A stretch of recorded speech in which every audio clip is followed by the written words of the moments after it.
Douglas Mawson, Alone Against Antarctica, the greatest solo survival story ever recorded, 1912 to 1913. Prologue, the most merciless place on Earth. Antarctica does not negotiate. It does not forgive mistakes. It does not care who you are. With temperatures dropping below -40 degrees Celsius, winds exceeding 100 kilometers per hour, and a landscape riddled with invisible crevasses, Antarctica is a place where human life exists on borrowed time.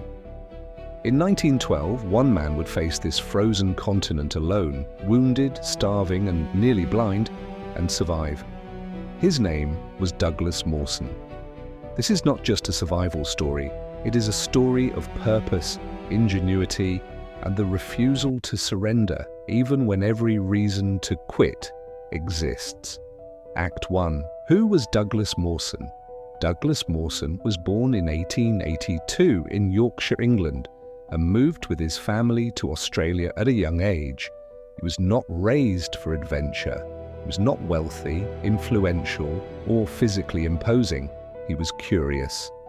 As a boy, Mawson struggled socially and academically at first. He was often overlooked, underestimated, and quiet. But he developed an intense fascination with rocks, landscapes, and natural forces. While others chased comfort, Mawson chased understanding. By his 20s, he had become a brilliant geologist, earning a reputation for precision, discipline, and endurance. In 1907, he joined Sir Ernest Shackleton's Nimrod expedition, helping explore Antarctica and nearly reaching the South Magnetic Pole. That experience changed him forever. Antarctica did not frighten Mawson, it challenged him. Act 2. Why he returned. In the early 1900s, Antarctica was the last great unknown on Earth. Nations competed for glory, flags, records, and headlines. Mawson wanted something else. In 1911, he launched the Australasian Antarctic Expedition, AAE, with a clear mission. Map uncharted Antarctic coastline conduct, scientific research in geology, biology, and magnetism. Expand human knowledge, not national pride. Unlike other expeditions driven by ego, Mawson's was driven by science and discipline. He chose Cape Denison, later known as the home of the blizzard, one of the windiest places on Earth, as his base.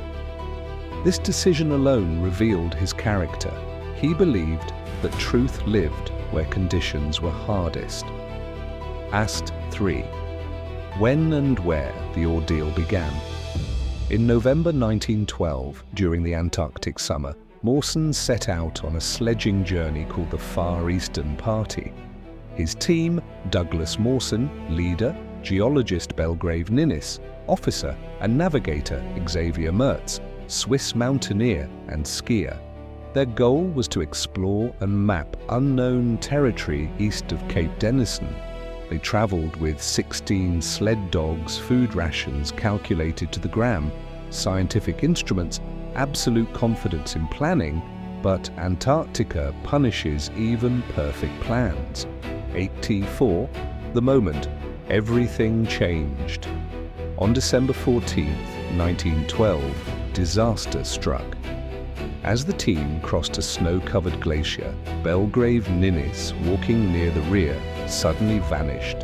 The snow collapsed beneath him.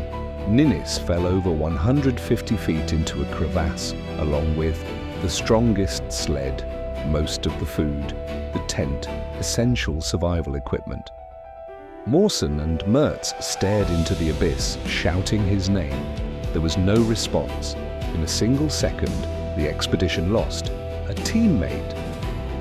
Most supplies, any margin for survival. They were now 480 kilometers from base with limited food and no tent.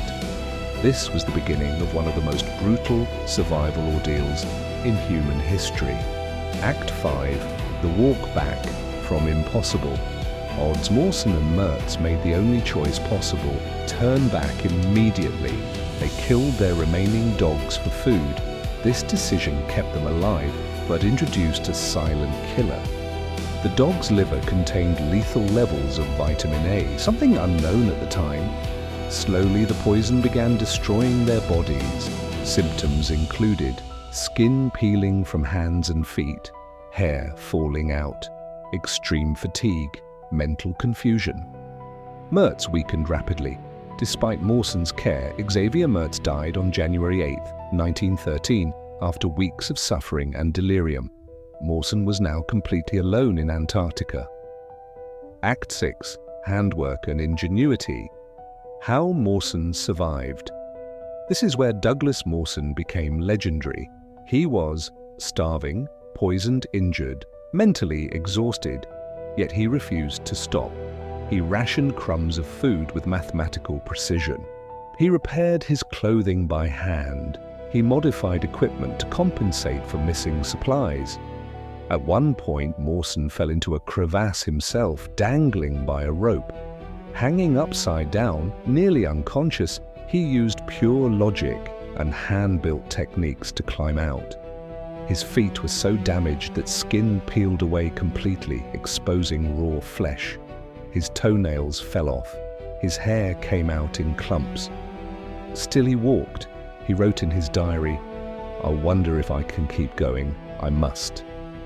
This was not courage fueled by hope. This was discipline fueled by purpose. Act 7. The Cruelest Test of Fate. After weeks of crawling, stumbling, and calculating every step, Mawson finally reached Cape Denison on February 8, 1913. The hut stood silent. The expedition ship Aurora had left just hours earlier. After surviving the impossible, he was alone again. But Mawson did not collapse. He inventoried supplies. He prepared for winter. He waited. For 7 months, through the Antarctic winter, Mawson survived with a small search party left behind for him.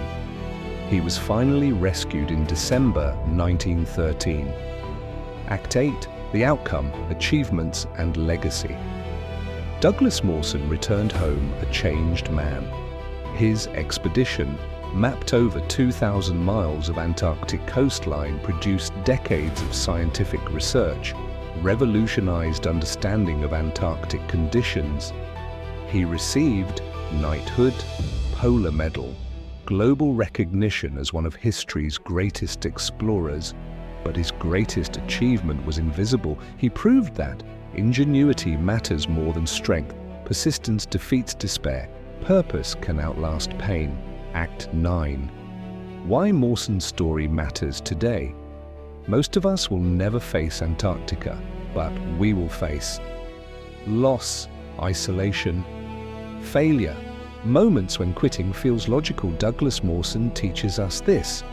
You don't need certainty to move forward. You need discipline. You don't need comfort to survive. You need ingenuity. You don't need applause to endure. You need purpose.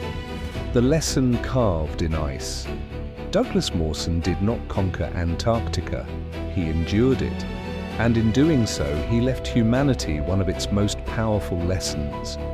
When everything is taken from you, what remains is who you truly are. And sometimes that is more than enough to survive.